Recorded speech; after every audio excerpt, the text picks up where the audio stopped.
बजरंगदल प्रार्थना।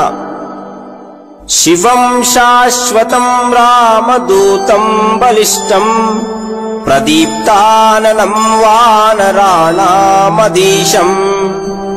गुणानां निदानं वरं वायुपुत्रं मनोवेगवन्तं नमामो वयं त्वाम्।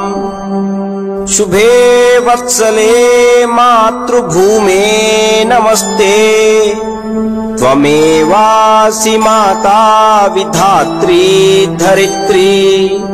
सदा भारतं भारतं भव्यवर्षं पुनश्चात्र कर्तुं समर्था भवामा।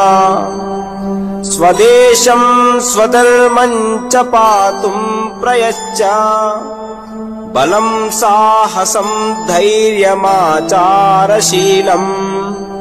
विभो देहि चास्मत्कृते त्वं सहर्षम् श्रुतं ब्रह्मचर्यं कलाकौशलं च।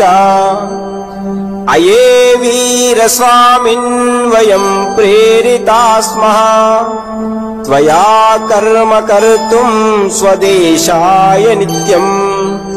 सुशक्तं दलं स्यादतो हिन्दुयूनां वयं सेवका निर्भयास्ते भवामा। बजरंग बली की जय।